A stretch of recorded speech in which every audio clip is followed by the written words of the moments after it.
Good afternoon and good evening, everyone, and welcome to today's lecture. Before we get started, I want to apologize for my voice. I have been a little under the weather this week, so if I sound scratchy or stopped up, that is why.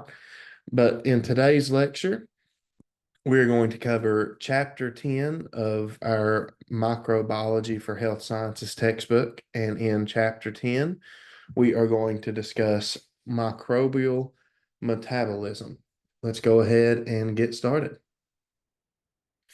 To begin, we are going to talk about metabolism. Now, what is metabolism? Now, metabolism is when you hear metabolism, it is referring to all the chemical reactions that occur in the physical workings of cells. And metabolism can be broken down into two different categories of anabolism and catabolism.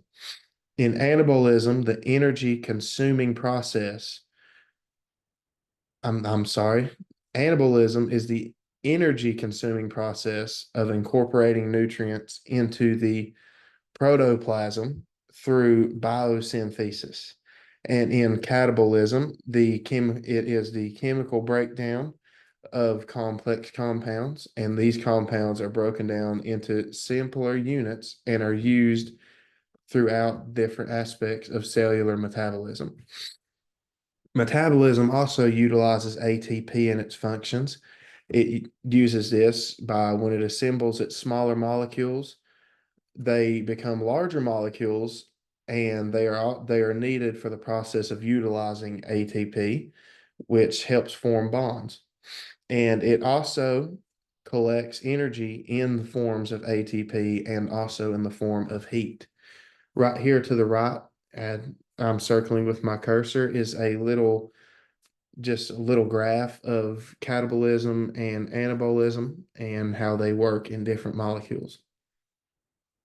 Next, we're going to cover enzymes. Enzymes are a protein biocatalyst and they function to facilitate the metabolic reactions. As I said, there are biocatalysts, which is a type of catalyst. And a catalyst is any substance that alters the rate of a reaction without being consumed or permanently changed by it. And in cells, well, really all cells, the enzymes are the catalyst. Enzymes, they help increase the reaction speed of different cellular reactions. And they do this by lowering the activation energy that is needed. And this allows for a faster pace of the progression of the reactions. And enzymes, they bind to what is called a substrate. Substrates are there are specific molecules for which the enzymes act upon. And although they do bind to the substrate and participate directly in changes to the substrate, they are not, they do not become part of the reactions products. Instead, the enzymes can be used over and over again. Over here to the right, we have a checklist of different characteristics of enzymes, and we'll just go over the first two or three here. And most enzymes are composed of proteins, and sometimes they may require cofactors. They act as the organic catalyst, as we said before, and they speed up cellular reactions. And here, like earlier, they lower the activation energy, and they are usually much larger than their substrates that they attach to. Let's move on. The next thing we're going to talk about is cellular energy. Many cells hold on one second here. Sorry. We're going to talk about cellular energy. Um, Many cells, their reactions require energy to be used, and this can occur. There are two different types of these reactions, and they can either be exergonic or endergonic. Endergonic reactions are chemical reactions, then they're associated with the release of energy to the surroundings of the cell. So, like, think about it in a way when exergonic energy goes out of the cell. And endergonic, the chemical reactions, when the chemical reactions occur, they absorb the energy, and it's a form of storage. There are also redox reactions in that work in cellular energy, and they occur in pairs. When they occur in pairs, they are with an electron donor and an electron acceptor, and they're known as redox pairs. Cellular redox reactions contain many important components such as oxidoreductase. I apologize if I am mispronouncing these. Nicotinamide adenine dinucleotide and flavin adenine dinucleotide. Next, we're going to discuss aerobic respiration. Aerobic respiration occurs in several series of reactions, such as glycolysis, the Krebs cycle, and the different aspects of the respiratory chain. And this also, it covers the glucose, it converts glucose to CO2 and allows the cell to gain back large amounts of energy. The aerobic respiration is also the principal energy yielding scheme for aerobic heterotrophs, and it provides ATP and metabolic intermediates for many other pathways into the cell. And this includes things such as proteins, lipids, carbohydrates, and synthesis. And there's also glucose is a heavy part of cellular respiration, and it acts as a fuel. So with the fuels of the glucose, as it acts as a fuel, it is heavily oxidized, and it makes it an excellent thing to help hydrogen and electron donors. And glycolysis, which is another form of aerobic respiration. It helps synthesize ATP, and it also generates pyruvic acid with and the central intermediary metabolics. Now we're going to discuss one of the main parts of cellular respiration, and that is the Krebs cycle.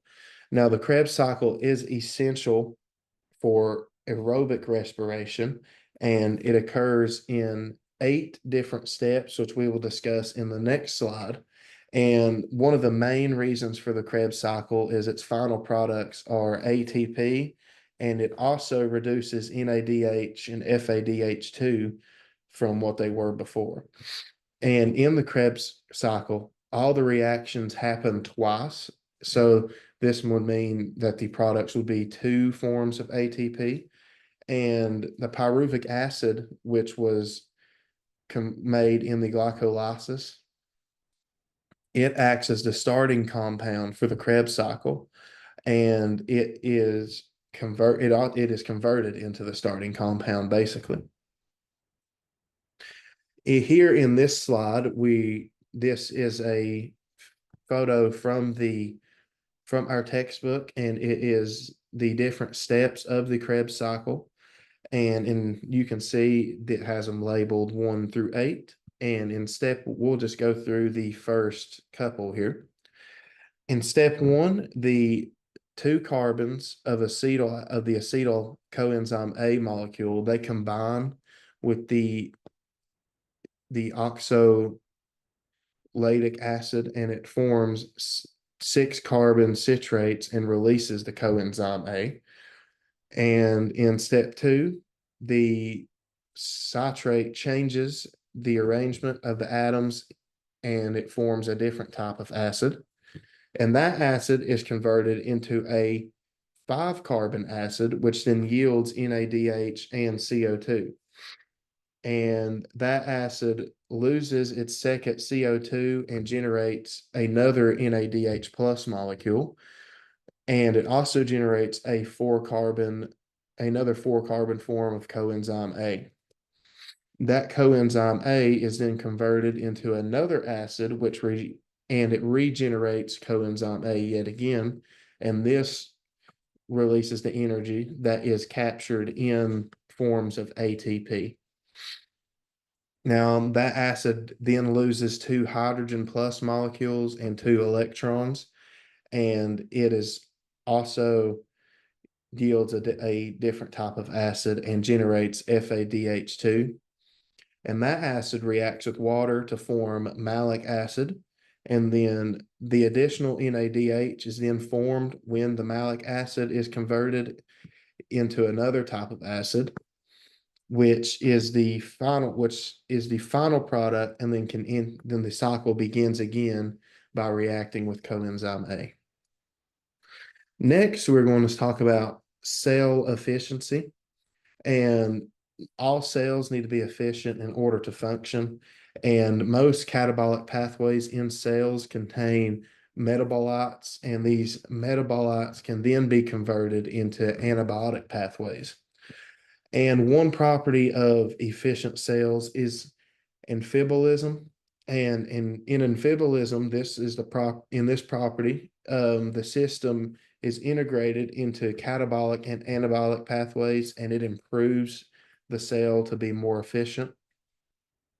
But if there is a lack of glucose supply in these cells, this cell goes through a process called gluconeogenesis. And in this process, the pyruvate serves as the starting point in the glucose synthesis. And from there, various metabolic intermediates react, thus helping in a conversion of glucose.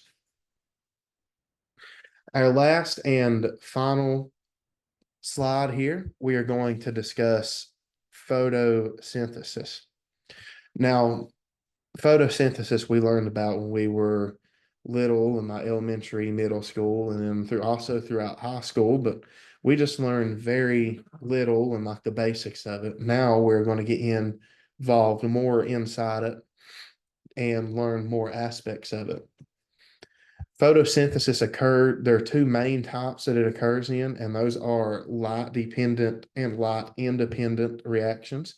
In a light dependent reaction, it only proceeds if there is sunlight present.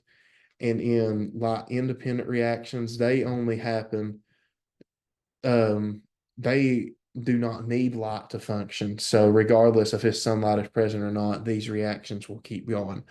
Right here, before we move on the right here, we have a little simplified graph of what the light dependent reactions and independent reactions are compared to each other. In the light dependent, sunlight hits the chloroplast, which then allows water to convert carbon dioxide to come into the cell, and then it's converted to oxygen, like we've all learned in middle school. And then in light independent reactions, the CO2 comes in and is released as glucose into the plant. So, and photosynthesis involves a process called photophosphorylation. And in photophosphorylation, this is the process of electron transport during photosynthesis.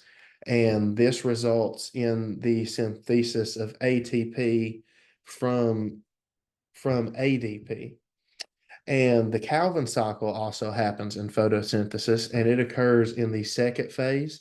And this is a series of reactions that help generate glucose inside of photosynthetic organisms. And this usually occurs in the chloroplasts and also in the cytoplasms of cyanobacteria.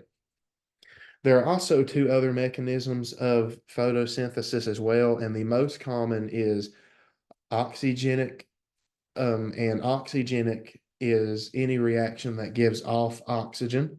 And this is usually, how photosynthesis ends. And in most photosynthetic organisms is that they give off oxygen to the environment that they're in. And this happens in eukaryotes and other types of cyanobacteria. And then there's also an anoxygenic mechanism. And in this is a non-oxygen producing form of photosynthesis. So oxygen's not produced and not released into the environment. Thus that just means glucose will be made. All right, that concludes today's lecture. I thank you all for listening and paying attention, and I hope you all have a great weekend and a great rest of your semester. And goodbye.